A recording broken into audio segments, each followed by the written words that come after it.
है। So this is पहले video में हम लोग देखे थे कि हम लोग इसका इंट्रोडक्शन हम लोग कर लिए थे कि एंटीकोलिनर्जिक ड्रग्स क्या है। ठीक है, these are the anti muscarinic drugs. ठीक है, तो उसको नेचुरल हम लोग सिंथेटिक पढ़े थे। तो सिंथेटिक तो बहुत सारे हैं, बाद में हम लोग डिस्कस करेंगे। नेचुरल में होते हैं आपके एट्रोपिन या हायोसिन। ठीक है, इसको स्कोपोलामिन भी बोलते हैं। तो यहाँ पे ये इंपॉर्टेंट क्वेश्चन है, वाइवा में पूछा जाता है कि इसका डेरिवेटिव किससे होता है, हायोसिनस नाइगर, और एट्रोपिन कहाँ से आता है, एट्रोपा बेलोडोना या तो दतूरा से। तो इम्पॉर्टेंट क्या है कि एट्रोपिन पॉइजनिंग हो या फिर आपका एंटी मस्करेनिक ड्रग्स के बारे हम पढ़ रहे हैं, ठीक है, या हम टीसीए एजेंट्स के बारे में पढ़ रहे हैं, या एंटी साइकोटिक एजेंट्स के बारे में पढ़ रहे हैं, या एंटी हिस्टामिनिक का फर्स्ट जनरेशन का बात करेंगे, सब में आपका एक तरह के फीचर्स देखने को मिलते हैं। एंटी हिस्टामिनिक में एंटी हिस्टामिनिक के अलावा आपका एंटी मस्करेनिक इफेक्ट भी होता है। ठीक है, तो चाहे ये सारे ड्रग्स हो गए, ठीक है, एंटी साइकोटिक ड्रग्स, टीसीए, ठीक है, tricyclic anti depressants, anti muscarinic, atropine poisoning, तो सब में एक तरह के फीचर्स होते हैं। क्या होता है, decrease in the all body secretions. ये हुआ integration, this is called integration. How to integrate, किसी का साइड इफेक्ट किसी का यूज़ हो सकता है, राइट, मतलब आप जान सकते हो इसके बारे में। क्लिनिकल फीचर्स में डिक्रीजेस ऑल बॉडी सिक्रीशन, जिसमें आपका स्वेटिंग कम करेगा, तो हाइपरथर्मिया करवाएगा, मोस्ट कॉमन इन चिल्ड्रेन। ठीक है, फ्लशिंग कराएगा, ड्राई आइज करेगा, ड्राई माउथ कराएगा एडल्ट में। इंपॉर्टेंट, सबसे ज़्यादा दिखते हैं चिल्ड्रेन में हाइपरथर्मिया, एडल्ट में क्या देखते हैं, ड्राई माउथ। मिड्रियासिस जो होता है वहाँ पे साइक्लोप्लेजिया होती है। ठीक है, यूरिनरी रिटेंशन करवाएगा, कॉन्स्टिपेशन करवाएगा। सबसे इंपॉर्टेंट है सीएनएस में क्या कराएगा, हेलुसिनेशन या डिलीरियम करवाएगा। ठीक है, acute confusional state, delirium is a psychiatric question, बहुत इंपॉर्टेंट क्वेश्चन है ये। ठीक है, कौन कौन सा टेस्ट डिलीरियम के यूज़ किया जाता है, डेल्यूजन के लिए क्या यूज़ किया जाता है, what is the difference between delusion and delirium. ठीक है, तो ये आपको पूछा जाता है साइकेट्री में। ठीक है, तो ये जब आप एट्रोपिन का पॉइजनिंग पढ़िएगा या जितने भी आपके बाकी जितना भी नाम बोले हैं, अगर कहीं पे पूछा जाएगा कि बताइए कि आपका ड्रग ऑफ चॉइस क्या होगा, तो drug of choice will be फाइसोस्टिग्मिन tertiary Amin, because it can cross the blood brain barrier. अभी पढ़े थे फाइसोस्टिग्मिन के बारे में, ठीक है, और हम लोग ये भी पढ़े थे फाइसोस्टिग्मिन का अगर पॉइजनिंग हो जाएगा तो क्या देंगे, एट्रोपिन देंगे, तो उसका उल्टा हो जाएगा, है ना। न्यूस्टिग्मिन का ही नहीं देंगे क्योंकि वो क्वाटरनरी अमीन है, वो ब्लड ब्रेन बैरियर क्रॉस ही नहीं कर पाएगा। ठीक है ना, हायोसिन हो या एट्रोपिन कुछ भी हो, it blocks all the M1 to M5 receptors, सारे के सारे। ठीक है, tertiary amines are lipid solubles, it enters the brain. इसको टॉपिकल आई ड्रॉप में भी यूज़ किया जाता था, because eye is just an extension of brain. ठीक है, तो ये बात भी याद रखना। इफेक्ट में क्या हो गया, सीएनएस का इफेक्ट में अगर देखा जाएगा तो हायोसिन का ज़्यादा काम है। ठीक है, it decreases the cognition and sedation करवाता है। तो कोई भी हम लोग ट्रूथ सीरम के रूप में यूज़ किया जाता है, नार्को एनालिसिस पढ़िएगा आप। ठीक है, तो उसमें थायोपेंटोन यूज़ किया जाता था, ड्रग ऑफ चॉइस, बट वहाँ पे हायोसिन का भी रोल है। ठीक है, ट्विलाइट स्लीप जो होता है जिसमें आपको कुछ याद नहीं रहता है ना। मोशन सिकनेस में बहुत कॉमनली आप लोग पढ़िएगा, ट्रांसडर्मल पैच के रूप में यूज़ किया जाता है। ठीक है, जो नोजिया वॉमिटिंग मतलब जो मोशन सिकनेस होती है, तो उसमें मेनली हम लोग क्या करते हैं कि जैसे मान लीजिए ये ब्रेन है, ये ब्लड ब्रेन बैरियर है, ये ब्रेन का ब्लड ब्रेन बैरियर है, तो कुछ चीज़ बाहर में होते हैं, कुछ रिसेप्टर्स बाहर होते हैं, कुछ ब्रेन के जो पार्ट होते हैं जैसे CTZ एरिया, तो ये ब्रेन का ब्लड ब्रेन बैरियर के बाहर में होता है।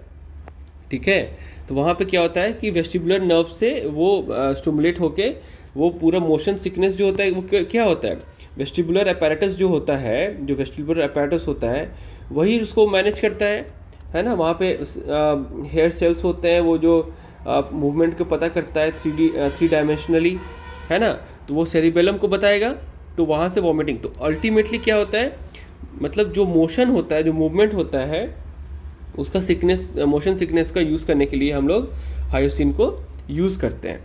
क्योंकि एट्रोपिन जो होता है वो क्या करता है, मेमोरी को कम करता है, मेमोरी फॉर्मेशन उसको कम करता है, कॉग्निशन को कम करता है, डिलीरियम ये सब को कम करता है। ठीक है, लेकिन हायोसिन का काम क्या है, मोशन सिकनेस में। तो आपको क्वेश्चन पूछा क्या जाता है कि drug used in morning sickness, ठीक है, और drug use in motion sickness, ये वाइवा का क्वेश्चन हुआ कि मोशन सिकनेस में क्या यूज़ करते हैं, मॉर्निंग सिकनेस में क्या यूज़ करते हैं। तो मोशन सिकनेस में एंटी मस्करेनिक एजेंट्स यूज़ करते हैं, दैट इज़ हायोसिन, लेकिन और इम्पॉर्टेंट है उससे फर्स्ट जनरेशन एंटीहिस्टामिनिक्स जो होता है उसको भी हम लोग यूज़ करते हैं, डाइफेनहाइड्रामीन, सिनाराजीन, ठीक है, और साइक्लिजिन, इन तीनों को भी हम लोग मोशन सिकनेस में यूज़ करते हैं। बिकॉज सिनाराजीन जो है वो कैल्शियम चैनल को ब्लॉक करता है वेस्टिबुलर नर्व में, तो वो क्या करेगा, तुम्हारा इम्पल्स को पहुंचने ही नहीं देगा, ठीक है। रूट क्या है, या तो पोस्ट ऑरिकुलर पैच जो बहुत कॉमनली पाया जाता है, या फिर उसको ओरल दिया जाता है, ठीक है। तो हम लोग हमेशा 30 मिनट्स पहले जो है बिफोर जर्नी, बिफोर ट्रैवलिंग उसको देते हैं। साइड इफेक्ट में क्या होगा, इट इज़ सीडेशन करवाता है, तो ज़्यादा सीडेशन करवाएगा, तो ट्रीटमेंट में हम लोग एफेड्रिन देते हैं उसको ठीक करने के लिए। नॉर्मल ओंडेंसेट्रॉन जो होता है, ओंडेंसेट्रॉन जो नॉर्मली जो हम लोग वॉमिटिंग में यूज़ करते हैं, जो 5-HT3 ब्लॉकर्स होते हैं, it is not effective in motion sickness, because 5-HT3 जो होता है वो ब्लड ब्रेन बैरियर के अंदर होता है, ठीक है, और उसमें इफेक्टिव नहीं होता, काम नहीं कर पाता है, ठीक है। तो CNS कंप्लीट हो गया। फिर हम लोग हार्ट पे आते हैं। हार्ट पे एसिटाइलकोलिन जो होता है M2 रिसेप्टर पे काम करता है, ठीक है। तो ब्रेडिकार्डिया और AV नोडल ब्लॉक जो होता है उसमें हम लोग ड्रग ऑफ चॉइस जो होता है एट्रोपिन को यूज़ करते हैं, ठीक है। तो हमेशा ब्रेडिकार्डिया है, पेशेंट मर रहा है, ठीक है, एकदम उसका मतलब जो हार्ट रेट है बहुत ज़्यादा कम हो गया है, हार्ट रेट बहुत ज़्यादा कम हो गया, अब हमको बढ़ाना है, तो हम लोग नॉरएड्रेनालिन दे दिए, सब कुछ दे दिए, पेशेंट नहीं बच पाएगा, लग रहा है नहीं बचेगा, तो सिस्टर एट्रोपिन लाइए, ठीक है। तो एट्रोपिन हम लोग तुरंत करके हम लोग देते हैं, लाइफ सेविंग ड्रग होता है, बहुत इंपॉर्टेंट काम करता है, ठीक है। लेकिन ट्रांसप्लांटेड हार्ट में काम ही नहीं कर पाएगा, क्योंकि ट्रांसप्लांटेड हार्ट पे इसीलिए काम नहीं कर पाएगा क्योंकि ट्रांसप्लांटेड हार्ट जो होता है उसमें सारे न्यूरल कनेक्शन क्या होते हैं, ख़त्म हो जाते हैं। तो जब उसमें कोई कनेक्शन ही नहीं रहेगा तो एट्रोपिन कहाँ काम करेगा, तो इसमें हम लोग यूज़ नहीं करते हैं, ठीक है। CVS हो गया। अब रेस्पिरेटरी सिस्टम का हो गया, तो इट इज़ ओरल IV इसमें यूज़ करते हैं, है ना। तो डायलेटेड ड्राइड ब्रोंकस जो होता है, तो उसमें हम लोग देखते हैं एट्रोपिनाइजेशन हुआ है कि नहीं हुआ है ना। तो एट्रोपिन और हायोसिन जो होता है टर्शियरी अमाइन के रूप में यूज़ करते हैं। लेकिन इंपॉर्टेंट क्या है, एनेस्थेटिस्ट इसको बहुत अच्छे से यूज़ करते हैं सर्जरी से पहले, है ना। मतलब जो उसको यूज़ किया जाता है इंडक्शन एजेंट में, तो उसमें क्या होता है कि प्री एनेस्थेटिक मेडिकेशन जब आप पढ़िएगा इंट्यूबेशन से पहले में, क्योंकि क्या होता है कि वो क्या करते हैं, रेस्पिरेटरी सिस्टम में डायलेशन करवाता है, तो वहाँ से इंट्यूबेशन करने में आसानी होगा, और ड्राइड ब्रोंकस भी कराता है, वहाँ सिक्रीशंस को कम कर देता है। तो जनरली यूज़ किया जाता है glycopyrrolate, it is a quaternary amine, it do not interfere with the brain during the surgery. तो pre anaesthetic medication short note आता है आप लोग का, ठीक है, तो उसमें आपको इसके बारे में बताना होगा, ठीक है। एट्रोपिन, हायोसिन, ग्लाइकोपाइरोलेट बहुत इंपॉर्टेंट है। एट्रोपिन यूज़ किया जाता है और ग्लाइकोपाइरोलेट्स बहुत ज़्यादा कॉमनली यूज़ किया जाता है। रूट होता है इनहेलेशनल रूट में हम लोग देते हैं। ट्रीटमेंट ऑफ COPD में भी हम लोग यूज़ कर सकते हैं। बहुत सारे ड्रग्स है। इप्राट्रोपियम जो होता है वो सबसे ज़्यादा स्पीड से काम करता है। ट्रायोट्रोपियम जो होता है वो मोस्ट M3 स्पेसिफिक होता है, ठीक है। और कुछ नए ड्रग्स अभी आए हैं, एक्लिडीनियम और यूमेसिडिनियम, उसको भी हम लोग यूज़ करते हैं, राइट। तो M3 रिसेप्टर्स तुम्हारे यहाँ पे होते हैं ब्रोंकस में, और वहाँ पे एसिटाइलकोलिन से मतलब म्यूकस सिक्रीशन करवाते हैं, ठीक है। तो उसको हम लोग ब्लॉक करते हैं। आई में क्या है, आई में इंपॉर्टेंट है, 3rd ईयर वाले लोग और 2nd ईयर वाले ध्यान से सुने, ठीक है। सिलियरी मसल जो होता है M3, ठीक है, और आपका M3 जो है जो आपका यहाँ रहता है, ठीक है। तो इसमें क्या होता है, उसको इनिबिट करता है, तो इनिबिट करता है तो अल्टीमेटली क्या होगा, तो ये रिलैक्स होगा और ये आपका कॉन्ट्रैक्ट करेगा। लेकिन अल्फा 1A जो होता है वो मिड्रियासिस करता है। तो इंपॉर्टेंट चीज़ क्या है, एंटी मस्करनिक जो होता है वो मिड्रियाटिक और साइक्लोप्लेजिक का काम करेगा, क्योंकि ये रिलैक्स जैसे करेगा, ये जैसे रिलैक्स करेगा तो उससे क्या होगा, ये एरिया आपका क्या हो जाएगा, प्यूपिल बढ़ जाएगा, प्यूपिल डायलेट करेगा तो मिड्रियासिस होगी। और साइक्लोप्लेजिया इसीलिए होगा क्योंकि ये रिलैक्स हो जाएगा, ये रिलैक्स हो जाएगा, तो ये जो लेंस है, ठीक है, accommodation paralysis of the ciliary muscle हो जाएगा, ठीक है। तो उसको हम लोग फंडोस्कोपी में यूज़ करते हैं। फंडोस्कोपी जब करते हैं, ठीक है, रिफ्रैक्टरी एरर टेस्टिंग में यूज़ करते हैं, या सिलियरी स्पाज्म जो होता है, एंटीरियर यूवियाइटिस, यूविया का जो इन्फ्लेमेशन होती है, रेड पेनफुल आई जो होता है, उसमें हम लोग उसको यूज़ करते हैं। दवाई के रूप में क्या है, टॉपिकल आई ड्रॉप्स जो है उसमें क्या यूज़ करेंगे, तो एट्रोपिन जो होता है लॉन्गेस्ट एक्टिंग है, इसको कभी भी हम लोग पेशेंट का रिफ्रैक्टिव एरर टेस्टिंग के लिए नहीं देते हैं, क्योंकि 14 दिन तक आपका क्या होता है, वो आँख मतलब बड़ा ही रह जाएगा, ठीक है। तो आप गाड़ी कैसे चलाओगे फिर, राइट। तो drug of choice in anti uveitis and fundoscopy in the children, it is contraindicated in the refractive error testing, ठीक है। उसमें होमोट्रोपिन, साइक्लोपेंटोलेट ये सब चीज़ यूज़ करते हैं, बट सबसे इंपॉर्टेंट यूज़ किया जाता है tropicamide, because it is the shortest, ठीक है। 15 मिनट तक है, 3 घंटा तक रहता है मैक्सिमम, लेकिन 15 मिनट इज़ ओके। तो रिफ्रैक्टिव एरर टेस्टिंग में हम लोग ट्रोपिकानामाइड यूज़ करते हैं, ठीक है। शॉर्टेस्ट मिड्रियाटिक जो होता है वो फिनाइलेफ्रीन होती है, वो अल्फा 1 एगोनिस्ट होता है, it is pure mydriatic, no cycloplegic, and fundoscopy में इसको यूज़ करते हैं। तो शॉर्टेस्ट साइक्लोप्लेजिक एंड मिड्रियाटिक जो होता है वो होता है ट्रोपिकानामाइड। ओनली यूज ऑफ फिनाइलेफ्रीन जो है वो क्या है, फंडोस्कोपी। ऑल मिड्रियाटिक्स, ये सब MCQs है, सब वाइवा के क्वेश्चन है। All mydriatics are counter indicated in the, ठीक है, ग्लोकोमा, ठीक है। तो ग्लोकोमा क्या यूज़ करते हैं, मायोटिक्स, ठीक है। अब ब्लैडर का हम बताए थे, ब्लैडर का इंपॉर्टेंट फिजियोलॉजी है, तो ये रहा सिंपैथेटिक नर्वस सिस्टम, ये रहा parasympathetic nervous system. Sympathetic nervous system beta 2 पे काम करेगा, ठीक है, तो वो उसको रिलैक्स करवाएगा। और M3 जो होता है वो क्या करेगा, कॉन्ट्रैक्ट करवाएगा, वो यूरिनेशन करवाएगा, ठीक है। तो इंटरनल यूरेथ्रिक स्फिंक्टर जो होता है उसमें अल्फा 1A पाया जाता है, उसको भी कॉन्ट्रैक्ट करता है, ठीक है।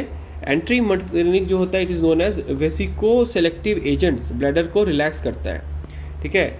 It is anti muscarinic agents जो होते हैं वो वेसिको सेलेक्टिव एजेंट्स होते हैं। तो ट्रीटमेंट कहाँ होगा, तो यूरिनरी इनकॉन्टिनेंस में होगा। कहाँ होगा, यूरिनरी इनकॉन्टिनेंस में होगा, मतलब ओवर एक्टिव ब्लैडर या फिर डेट्रूजर इंस्टेबिलिटी, इसके बारे में अभी हम लोग डिस्कस किए थे कुछ देर पहले, राइट। अब देखिएगा ड्रग्स का नाम बताइए, ड्रग्स का नाम बताइए। तो ये ऑफ टू स्कूल डेज, ये निमोनिक हो गया। ऑक्सीब्यूटाइनिन, फ्लेवोक्सेट, ठीक है ना, फेवोटेरोडीन जो टेल्टोडीन में कन्वर्ट हो जाता है और एक्टिव मेटाबोलाइट है ये, और सोलिफेनासिन, डायरिफेनासिन बात किए थे हम लोग, और ट्रोस्पियम, ठीक है। This is the most vesico selective solifenacin, M3 blocker, ठीक है। तो दीज आर द ड्रग्स, ठीक है। All atropine like drugs are contraindicated in the BPH, ये सब बाद में डिस्कस होगा, ठीक है। बीटा 3 एगोनिस्ट का नाम बताइए। तो डिफ्यूजन मसल को रिलैक्स करता है, ओवर एक्टिव ब्लैडर में यूज़ करते हैं। मीरा, ठीक है, कृष्ण की मीरा बैकग्राउंड, ठीक है, ये याद रखना टर्म, ठीक है। स्टमक में आ जाइए, GIT में आ जाइए, तो स्टमक में देखिए M1 M3 की बात कर रहे हैं। M1 क्या करेगा, HCl सिक्रीशन को बढ़ाएगा।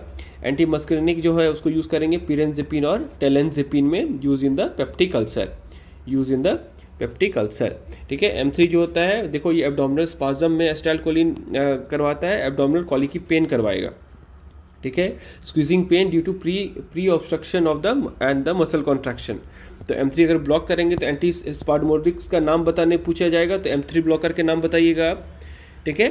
तो ट्रीटमेंट क्या होगा, एब्डोमिनल कॉलिकी पेन में उसको हम लोग यूज़ करते हैं, ठीक है। बस्कोफैन हो गया, सबसे इंपॉर्टेंट है डाइसाइक्लोमीन हो गया, पेट दर्द के लिए हम लोग डाइसाइक्लोमीन यूज़ करते हैं। तो ये सब इंपॉर्टेंट है। डाइसाइक्लोमीन है क्या चीज़, ये M3 ब्लॉकर है। तो काम कैसे करता है, इस तरह से, ठीक है। चलिए आगे बढ़ते हैं। अलग और कौन कौन से नाम हैं, तो उसमें आइसोप्रोपामाइड, ग्लाइकोपेरोलेट, पिपेंजोलेट, ऑक्सीफेनोनियम, ठीक है ना, क्लिनिडियम, ये सब यूज़ किया जाता है। इमरजेंसी में नया ड्रग आया है ड्रोटावेरिन इंजेक्शन, ड्रोटिन। अगर आप इसमें जाइएगा तो पेट दर्द से कोई भी पेशेंट आता है तो उनको सीधा आप ड्रोटावेरिन दे देते हैं, ठीक है ना। तो दिस इज़ व्हाट, ये MCQs पूछा गया था।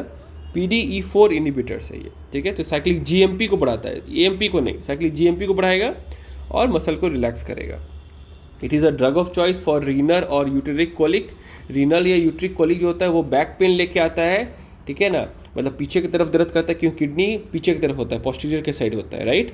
तो उसमें ये इंपॉर्टेंट है। एब्डोमिनल कोलिक भी होगा, अगर पेट में बहुत ज़्यादा दर्द होगा तो हम लोग उसको यूज़ करते हैं। इंपॉर्टेंट क्या है कि cervical ripening, gynae department, gynae ops, ठीक है। यहाँ पे देखिए ड्रोटावेरिन और वैलीथामिन, इन दोनों को हम लोग याद करते हैं। ड्रोटावेरिन PDE4 इनिबिटर होता है और वैलीथामिन एक एंटी मस्करिनिक एजेंट है। उन दोनों को यूज़ करके हम लोग सर्वाइकल राइपनिंग करते हैं। But dinoprostone is the drug of choice for cervical ripening. यहाँ पे इतने सारे MCQs एक साथ आपको मैं दे रहा हूँ, राइट। अब इम्पॉर्टेंट क्या है कि एट्रोपिन और डाइफेनॉक्सीडेट जो होता है, ठीक है, it has reduce addiction potential. ये एक अलग सा मिसलेनियस चीज़ था, पॉइंट था, तो इसको आप जान के रखिए, ये अगला निम्नलिखित का क्वेश्चन हो सकता है। ओके, तो साइनिंग ऑफ, ठीक है। अब हम लोग नेक्स्ट टॉपिक अगला दिन डिस्कस करेंगे।